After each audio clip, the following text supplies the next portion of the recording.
สบายดีพี่น้องเพื่อนร่วมศาสตร์มุคูตาแป้งทุกคนมาพบกับทีมงานวิทยุชนลาวเขาอยู่เนาะตั้งจากเขาพักเขาพรมาเขามีปัญหาเกี่ยวกับเรื่องทางด้านเทคนิคตอนหลังๆนี่ถ่ายทิศแล้ว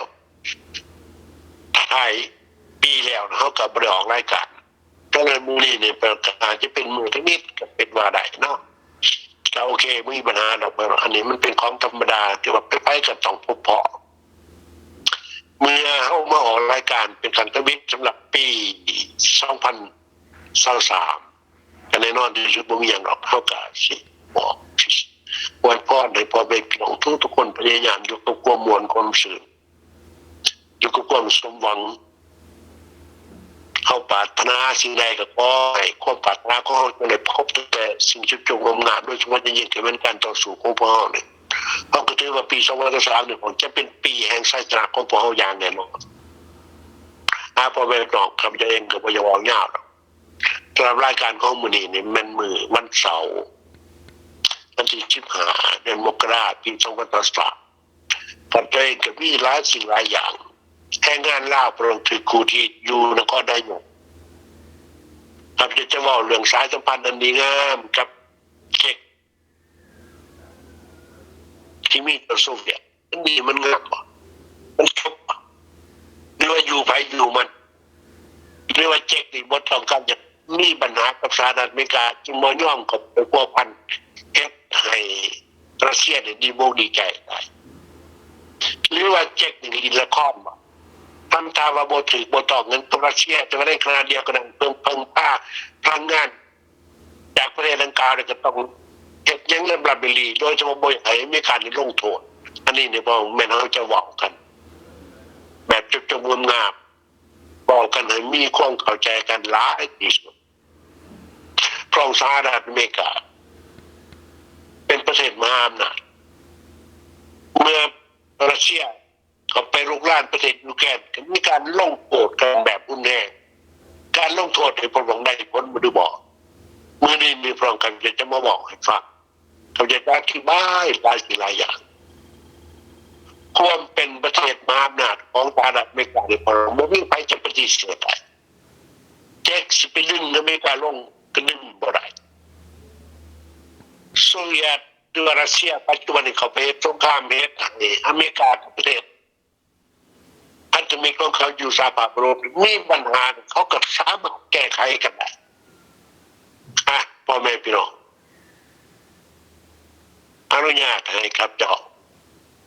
เว้าเกี่ยวกับเรื่องปัญหาต่างๆให้เอาใจร้ายจุด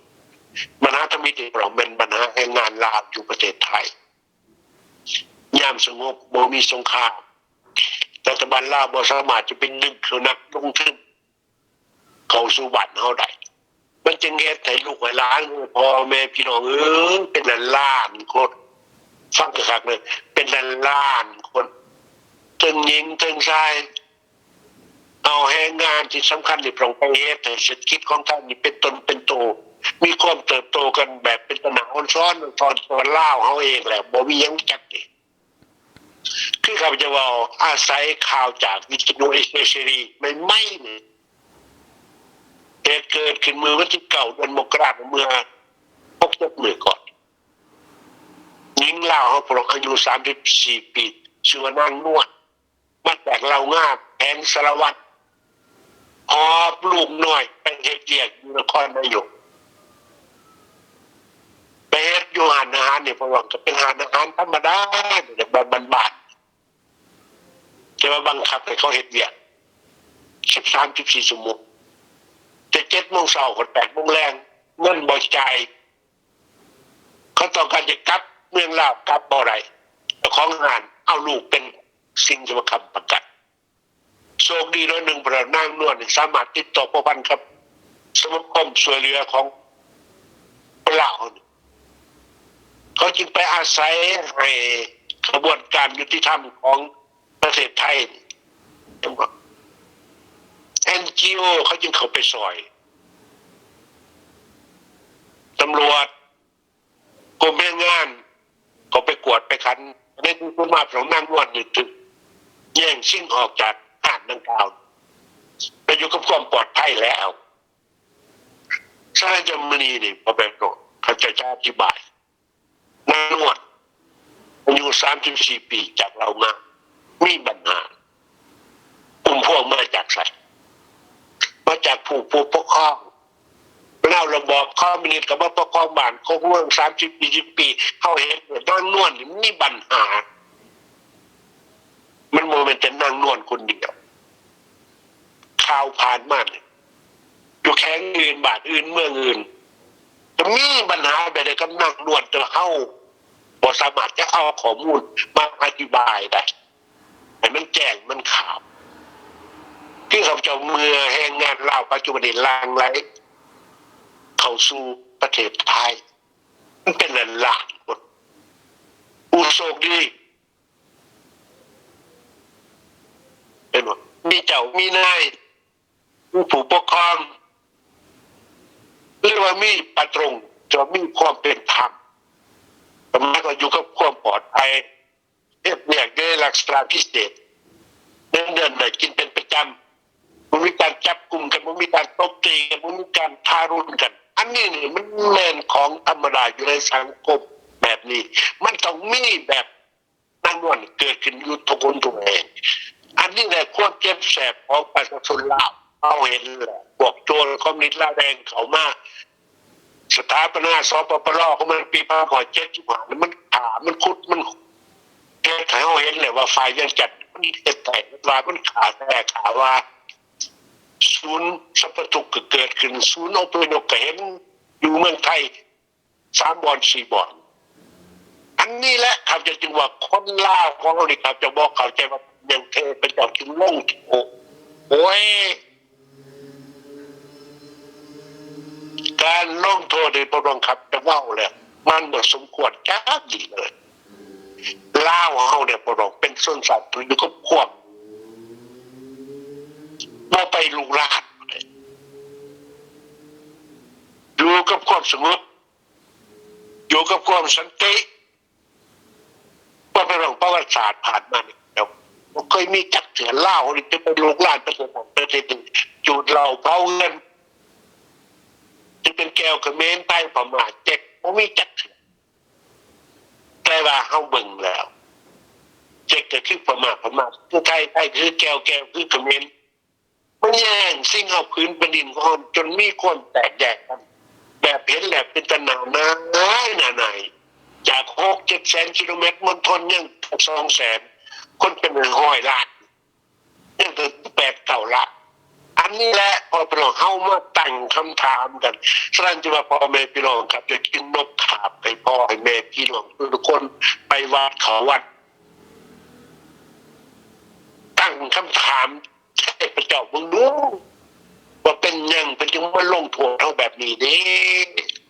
เขาไปสร้างกรรมสามเมนให้คนไทยคนแก้วคนพม่าคนเขมรคนเป็ดย่ำได้ว่าคือบ่เห็นตะเกียวไว้ประวัติศาสตร์ผ่านมานอกจากพม่าก็มาเผาไทยก็มาจูดแก้วมันบ่เลิกจูดเจ็กมันบ่มาเผาเอาก็สูญเสียคนของเราไปเอาก็สูญเสียพื้นแผ่นดินของเราอันนี้แหละเอาใจจริงอย่างไรทุกคนไปแล้วยา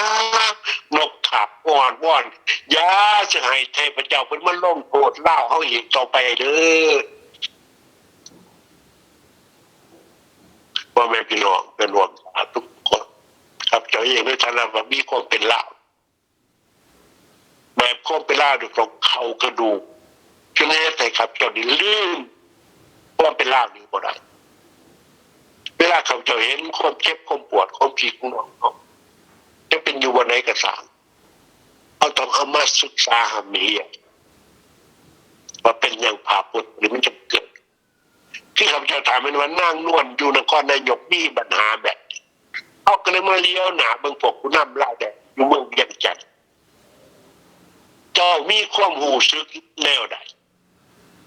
เจอยิงคนนี้นี่คือทารุณพาพวกเจ้าเนี่ยนะโปรเป็นผู้ปกป้องที่ดีมีคุณธรรมควรจะสอบหาวิธีเหตุได้จะให้ลูกหลานของพวกเราเหตุได้จะให้เยาวชนลาวอยู่กับประเทศตัวเอง ที่ข้าพเจ้าถามว่าสังคมลาวปัจจุบันนี้เป็นสังคมโมเดลสังคมมีความเป็นตัวของตัวเองสังคมเพิงพาตัวเองบ่ไรสังคมไข่สังคมป่วยมันก็จำเป็นที่สุดที่จะต้องเห็นเรื่องงานลาวเป็นล้านคนไปพบกับปัญหาอยู่ประเทศไทยแต่ว่าพวกผู้นำเขาคือบักท่องรุ่นมึงเป็นประธานประเทศบักซ้อนไส้สีบันดอดมึงเป็นนายกมึงจะควรเอาปัญหาที่มันลุกบอกกันร่วมกันแก้ไขสอบหาวิธีจะเห็นได้เลยไอ้องค์กรราชอยู่กับบ้านตัวเองเมืองตัวเองโว้ยถ้าจะมาทาพวกเจ้ายังมวลยังซื่นยังภูมิใจกับอำนาจวาสนาของเจ้าอยู่ให้เจ้าภูมิประชาชนลาวเนี่ยพวกเราทาเขามีสิทธิ์ไรใดเตะใดแป้งใดฆ่าพวกสู้ใดขอโทษไปภาษาแง่หน่อยเขาอาจจะเห็นได้นะเพราะเขาเดือยใจเขาแล้วแต่เขาไม่แย่งชิงอำนาจฝ่ายเวียงจันทร์เมื่อ28 ปีก่อนจะหับปากก็เป็นส่วนเป็นแค่นี้จุดๆอย่างเพื่อประชาชนโดยประชาชนและของประชาชนแต่จะเห็นบ่จะเห็นบ่อันนี้นี่พอไปลงเมนเขาจะว่ากันแบบแฝงอันนี้แหละครับจะยังให้ลูกหลานพ่อแม่พี่น้องทุกคนโดยเฉพาะอย่างยิ่งที่เป็นพวกลาวลีบอกดีมุกดีใจครับไปเมืองลาวสักส่วนมูคูไปจนได้มูคูได้หลายคนบอกว่าจะยังเมื่อก็เมื่อแต่ถ้าคอยเมื่อคอยเมื่อแบบเจ้าฝ่ามุมเมื่อนะแต่จะเมื่อแบบนี่คอยเมื่อได้ครับอันนี้แหละพอของเล่าเขาอยู่บอกประเทศเขาเคยเห็นแหละมีความบอกเข้าใจกันมีความมันลงร้อยกันจะอย่างเมื่อคอยอย่างอยู่มันก็เป็นของธรรมดาเพราะนั้นจะมาทาเจ้าเมื่อนะขอให้เจ้าหอบจิตวิญญาณในความเป็นเล่าเมื่อหอบจิตวิญญาณในความเป็นสิริชนเล่าเมื่อไรเด้อเป็นเฮียของสิ่งใดสิ่งหนึ่งไหนมันเกิดขึ้นได้ก็คือสร้างสังคมมีศีลมีธรรมสร้างสังคมมีอยู่มีกิจสร้างสังคมพึงพาตัวเองสร้างสังคมให้คนล่าหาของประบัติเด็กนอนเติมให้อยู่ทินที่ว่าเขาเกิดนะจะใส่เขาไปพบปัญหาขึ้นกับนางนวลอยู่นครนายกเด็ดครับ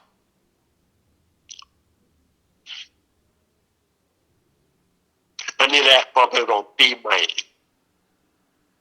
ทีมงานของเราทุกๆคนยังขอวิ่งวอนอยากให้ทุกคนพยายามบอกน้ำกันร่วมกันส่องหาทางออกเสียได้เลยให้ปัญหานางนวลมันสิ้นสุดลงที่ว่าพวกเรามันบ่เป็นหน้าที่ของพวกเขาเนี่ยหน้าที่พวกเขาเนี่ยมันเสนอผู้ที่จะแก้ไขนี่ตอบคำสนองของพวกเราเนี่ยแม่นพวกผู้นำพรรคนักการเมืองล่าวแดงปัจจุบันทุกๆคนต้องลิงเห็นปัญหาดังกล่าวให้ควรแก้ไขได้แล้วถ้าจะยังอยู่กับความเมื่อนเฉยบอกกระตือรือร้นบอกว่าเห็นมานั่งนวลเนี่ยมันเป็นปัญหาสำหรับผมเจ้าค่อยขึ้นนิดน้อยหนึ่งไหมท้าวซ้อนไส้ชีพันดอนแต่แล้วมาเป็นนายกผู้ใหม่ถ้าจะขึ้นแล้วจะใส่ควบเป็นนักการเมืองของเจ้าเลี้ยวหนาไปเบิ่งปัญหานั่งนอนอย่างแน่นอนที่เขาจะนั่งนวลเนี่ยพวกเราแน่นอนคือมันเป็นปัญหาเดียวเพียงแต่เขาบ่มีข้อมูลเขาเคยบอกแล้วเด็กๆเด็กหน่อยแห้งงานเล่าติดขาติดแกงตายกันแล้วตายกันอีกอยู่เมืองไทยเขาเห็นอย่างต่อหนึ่งถึงมันว่ามันบ่มีหลายแต่ว่ามันก็เป็นปัญหาควรจะนำมาแก้ไขเขาเสียเอกได้ให้แห้งงานเล่านี่ยุติในการไฟฟันไปสอบหาอยากเห็นงานทำอยู่ประเทศไทยที่เขาจะบอกพอไปลองทำเป็นว่าพวกผู้นำเราแต่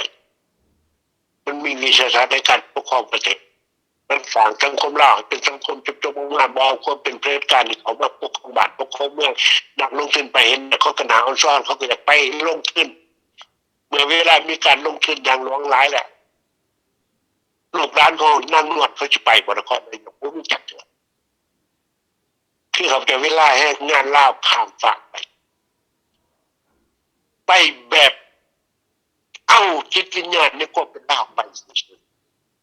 อยากเห็นงานทำกับบุมีอาชีพกับโมเห็นเมื่อไปแล้วเขาก็ขู่ที่ทุกแบบอันนี้แหละการไปเป็นกรรมกรยังเมืองไทยปัจจุบันเฮาเห็นแล้วนี่มันความอับอายขายหนาคงปกโจรคนดีละแดงเขามาปกครองบ้านปกครองเมืองเฮา48 ปีจะแท้พ่อแม่พี่น้องก่อนจะเข้าสู่รายการต่อไปอาจารย์จึงอยากให้พี่น้องทุกคนอยู่ในก็คืออยู่นอกประเทศเล่าลิงหรือว่าพวกเฮาเนี่ยบ่เป็นเล่าลิงอันนี้ยากคิดถึงสิ่งนั้นครับและยิ่งว่อนซอยกันยาสายปัญหาที่นางนวลมันขยายต่อออกไปขอให้มีนางนวลอยู่นครนายกให้สิ้นสุดลงได้แล้วพ่อแม่พี่น้องมาบอกถึงสงครามอยู่แก่น้อยเกี่ยวกับเรื่องเจ็กผู้นำซีเจินปิงกับปูตินมีข้อมลงห้อยกันมานี่วันเราลำดีๆกับเฮ็ดให้มีการดีใจประกาศว่าบ่ต้องการสนับสนุนปูตินแต่ในขณะเดียวกันนั้นหลักเฮ็ดหลักสื่อหลักขายอันใดเจอสหรัฐมีการลงโทษต้องเช็คดีบริษัทยังเปิดแป้นแต่ว่าเหตุยังเราดีอันนี้ในพระองค์อาจจะมีแต่ว่าทาสิ่งหนึ่งการเกิดขึ้นเพราะอเมริกาหูจักปั๊บหรอกจะไปในหูไรก็ทราบอเมริกาในพระองค์สมควรเขาจะเป็นประเทศมหาอำนาจเลยแต่จะไปหักหลังเขาจะไปลินซอยเขานี่ไม่ได้คือเขาจะบอกพอเป็นเหตุการณ์เกิดขึ้นยุคเกิดสงครามเกิดขึ้นมันจะหด1 ปีนะมันจะหด1 ปีนะปูตินมีปัญหา2 หาทางออกตรงนี้อย่างเช่นซีเจินปิงไปรัสเซียเดี๋ยวนี้พระองค์ถามพอไปเราไปเก็บกับข้อมูลแต่หนังสือพิมพ์ตลกจะเป็นภาษาฝรั่งเศสภาษาเยอรมันเขาก็บอกว่าซีเจินปิงไม่ยอมช่วยเหลือปูตินแต่ที่ตัวคนรู้จักพระองค์ถามบ่ช่วยเหลือบ่สนับสนุนการเฮ็ดสงครามในยูเครนแม้กระทั่งปูตินต้องการจะเฮ็ดสงครามนิวเคลียร์ซีเจินปิงก็บอกว่าคอยบ่ยอมรับได้เงื่อนไขนี้พอไปรองบัดนี้เขามาตั้งคำถามมันเป็นไปได้หรือว่าซีเจินปิงนี่จะเฮ็ดให้อเมริกามีความดีใจภูมิใจกับการเมืองของเขาปล่อยให้ปูตินอยู่คบๆเดียวตัวนี้เนี่ยอาจจะเป็นไปได้เพราะอเมริกาลงตาอเมริกาหนุนยักอย่างใดอเมริกาลงโทษเจ๊กซึ่งกับปูตินปัจจุบันมีปัญหาคืออย่างครับอยากจะบอกว่าเป็นจะมีเงื่อนจะไปบ่ได้จะมีเรื่องจะไปบ่ได้ปัจจุบันในพระองค์ประชาส่วนเสียอยู่กับกรมโดนเดียวหลังจากอเมริกามีความลงโทษเศรษฐกิจจะไปบ่ได้แล้วถึงแม้ว่าจะมีพลังงานจะมีแก๊สขายสหภาพยุโรปเขาบ่ซื้อ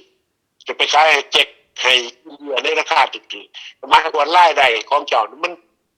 ลดน้อยถอยลงจะเอาเงินมาใส่มาเหตุสงครามสมมติว่าปัจจุบันในสิ่งที่ว่าครับจะบอกต่อไปแล้วมีการลงโทษว่าให้ขายชิปให้ประเทศรัสเซียในประเดียวกันยังส่งอาวุธทันสมัยยิ่งประเทศยูเครนจนเหตุแต่มีการมาตั้งคำถามกันว่าเขาได้ชิปที่มาใจใส่แต่ถ้ามีทั้งหมดมาบอกถึงสายจะเป็นเจ็กกับรัสเซียก่อนพระองค์อ้างอิงตามหนังสือสื่อสารมวลชนของเขาก็บอกว่าซีเจินปิงปัจจุบันนี้พวกเราเขาวางแกปูตินไปได้ตัวแล้วที่ครับเจ้าตายจะเห็นสงครามเนี่ยมาเป็นปีๆใช้สนาตุรีมันบริตกกับมือของเจ้ามันตกเยอะกับมือของประชาชนชาวยูเครนซีเจินปิงนี่มันต่ออย่างมากพ่อพันบอกว่าคอยมาพ่อพันกับคนเสียสงคราม ไปบ่มาได้เด็ดขาด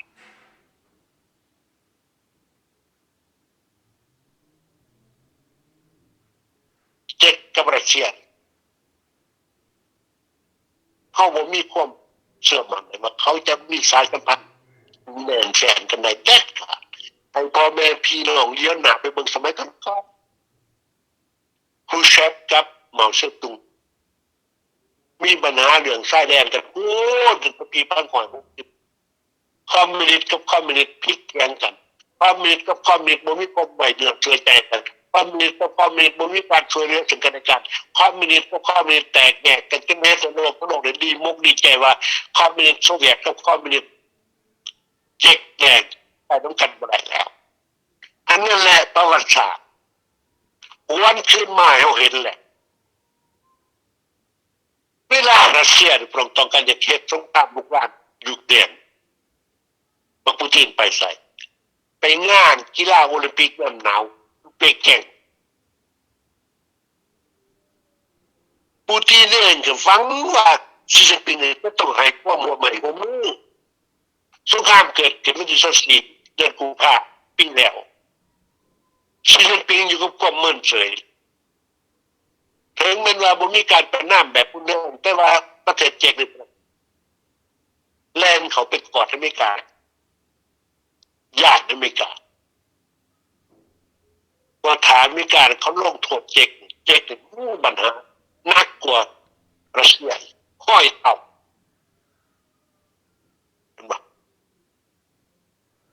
อันนี้แหละให้เบิ่งนำกันสงครามผ่านพ้นไปแล้วเกือบ1 ปีอินดอนตอนอย่างนี้ถอดถอยลงความแข็งแรงของกองทัพของยูเครนมีแต่มีว่าจนเห็นแต่ชิคปิงบอกว่าโอ้ยแต่ย้อนภัยย้อนอเมริกาย้อนภัยย้อนองค์การนาโตย้อนภัยย้อนสหภาพยุโรปย้อนภัยย้อนพันธมิตรฉะนั้นพ่อแม่พี่น้องมันเป็นของธรรมดาครับแล้วก็ว่าทุกๆมื้อย้อนความสมานสามัคคีกันของกลุ่มพันธมิตรผสมประสานกับความแข็งแรงของสหรัฐอเมริกาที่ว่ามีองค์การนาโตอันนี้แหละปรองเหตุให้บักปูตินมีบัตรเจ๊กเองต้องการจะเข้าไปอยู่ไต้หวันนี่พวกเรากันแน่นอนที่สุดบ่มีหรอกองค์การนาโตแต่เพียงแต่ว่าอาศัยกองทัพของอเมริกาประเทศเดียวเจ้าก็มีความย่านกลัวพอแห้งแล้วพ่อแม่พี่น้องมาเว้าถึงความแข็งแรงของสหรัฐอเมริกาในฐานะว่าเป็นประเทศมหาอำนาจเกี่ยวกับเรื่องผลิตชิปของการผลิตชิปปัจจุบันมันตกอยู่กับมือของอเมริกาประเทศเดียวชิปที่พวกเราต้องเข้าใจได้ว่ามันหยังจะเป็นมือถือบ่จะเป็นยนต์บ่จะเป็นรถบ่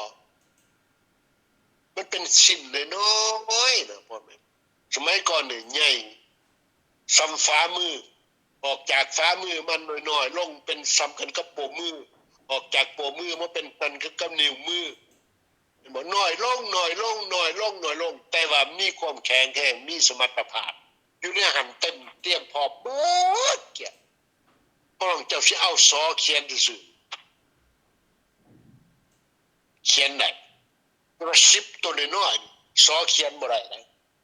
เจ้าสิเอาเลเซอร์เขียนก็เขียนบ่ได้แต่ว่ามีการมันมีมาชีนของเขามันมีเครื่องจักรของเขาเฮ็ดให้ชิปน้อยๆนี่มีคุณภาพสามารถเฮ็ดได้เบิดอันนี้แหละเพราะเวลาอเมริกาลงโทษบ่ให้ขายชิปให้รัสเซียปัจจุบันนี้มันยังใส่คนของมันอยู่นิวยอร์กอยู่อเมริกาอยู่ฮัมบูร์กอยู่เอสโตนีเป็นลักซื้อชิปไปส่งให้กองทัพของรัสเซียใส่อยู่ในขีปนาวุธยิงใส่ยูเครนปล่องเมื่อยิงใส่ยูเครนลูกระเบิดบางลูกก็แตกบางลูกก็บ่แตกอเมริกาเนี่ยพระองค์การสื่อประชาการโกสเนียเขาเห็นเพราะว่าทุกสิ่งทุกอย่างขีปนาวุธที่ว่ากองทัพของบักปูตินยิงมาแค่ยูเครนมันชิปของอเมริกาทั้งอันนี้แหละจะมีการจับกลุ่มกับคนอเมริกาเชื้อสายรัสเซีย2 คนอยู่อเมริกาคนผู้หนึ่งอยู่ฮัมบูร์กและคนผู้หนึ่งอยู่เอสโตนีกำลังขับจะเว้าในบริษัท RSMN อยู่ฮอลแลนด์นี่แต่ว่าอเมริกาบอกว่าเจ้าอย่าขายให้เด็ดขาดจะเป็นเช็คก็ขายให้หมดจะเป็นรัสเซียก็แบบเดียวบริษัทตัวนี้ฟังอเมริกาหมดญาติอเมริกาลงโทษคือข้าพเจ้าบอกไปผมเครื่องเนี่ย240 ตันเครื่องผลิตชิปน้อยบ่มีประเทศใดเฮ็ดได้มีแต่อเมริกาควบมือกับพลังเฮ็ดอยู่ในราคาเท่าไหร่240 ล้านค่าซื้อจะไปเฮ็ดน่ะต้องใส่เงินเจมโบ3 คันอันนี้แหละพระมือนี้ครับอยากจะบอกถึงอิทธิพลของอเมริกาเมื่ออเมริกาลงโทษรัสเซียมันต้องมีปัญหาแต่ว่าปัญหามันยังให้คนของมันเป็นหลักสื่อเอาได้คือข้าพเจ้าทำเป็นว่าเห็นกองทัพของปักปูตินยิ่งแล้วยิ่งอีกยิ่งกันทุกมือทุกวันมือหนึ่ง10 ลูกมือยิ่งมันอ่อยลูกทำไมมันต้องเป็นหลักสื่อชีพของอเมริกาน้อยเนาะมาได้จะส่งให้พวกพลิกอาวุธขีปนาวุธของรัสเซียได้สบายที่ข้าพเจ้ามือ10เนี่ยมันเป็นชิ้นน้อยเจ้าจะเป็นหลักสื่อเป็นห้อยเป็นพันคือเขาประเทศนั้นเขาประเทศนี้มันก็ได้ง่ายๆเพราะมันคล้องบนักเลยคล้องเบาๆที่ข้าพเจ้าปัจจุบันนี้พระองค์เอื้อรัสเซียจะไปจอดท่าใดก็ไปเอื้อบินรัสเซียจะไปบินหาประเทศนั้นไปเขาก็บอกให้บินมันเหตุกันได้คนโซเวียตที่ว่ามีสัญชาติอเมริกามันก็ไปซื้อชิปแล้วเอาไปประเทศใดประเทศหนึ่งที่ว่ามีสายการบินเดเรกกับหมดกูซื้อจากประเทศอเมริกามันลงประเทศไทยมีสายการบินครับเห็นป่ะมันก็ไปหากันจากสันไหนอันนี้แหละพอเราปัจจุบันนี้อเมริกาเนี่ยพยายามสืบเท่าสอกคู่สอกเห็นว่ามีคนใดไปใส่ความบ้าเป็นหลักสื่อชิปของอเมริกาไปส่งให้กองทัพของรัสเซียอเมริกาจะบ่ยอมคือข่าวเราคาเขาจับได้คนใดมึงจับติดคุกในบ่ลงบ่เป็น5 ปีมันจะเป็น10 ปี20 ปีหรือว่าตลอดชีวิตพอเจ้าเฮ็ดให้ความมั่นคงของสหรัฐอเมริกาบ่มีเป็นไปได้ฉะนั้นจะมาพ่อแม่พี่น้องเอากันอีกใหม่เมื่อสหรัฐอเมริกาผมมีความเข้มแข็งนักปราชญ์ของเขาเต็มบ้านเต็มเมืองก็สามารถขุดค้นเอาเห็นชิปนี้ได้ถึงจะมันโมเมนต์ของใหญ่ของโตยังจักดีคืออย่างมันน้อยกว่าเส้นผมเขาพลิกใหญ่จะเห็นบ่ล่ะจะไปอาศัยเขาแต่ยังกล้าเฮ็ดสงครามอีกต่อไปบ่อยู่ในต้นรายการครับจะบอกแล้วเจ็ดก็อยากไงโซเวียตก็อยากดังเจอถามบ่มีอเมริกานี่บีบพวกนี้ไว้ครับจะบอกโลกทั้งโลกจะมีปัญหาอย่างนึงฉะนั้นจะพอไปลงปี2023อย่ามียักษ์จัดนี่ขอให้ทุกคนวิงวอนให้ความเป็นเจตนาหนักของอเมริกาจงยืนยุ่งอีกต่อไปไปจะเฮ็ดให้เจ็กอยู่กับความเงียบจะเฮ็ดให้บักปูตินยุติในการเฮ็ดสงครามอย่างแน่นอนพอไปตรงเขาจุดประกาศสำหรับวันนี้เนาะปืนผมกันใหม่ก็บ่กบกันได้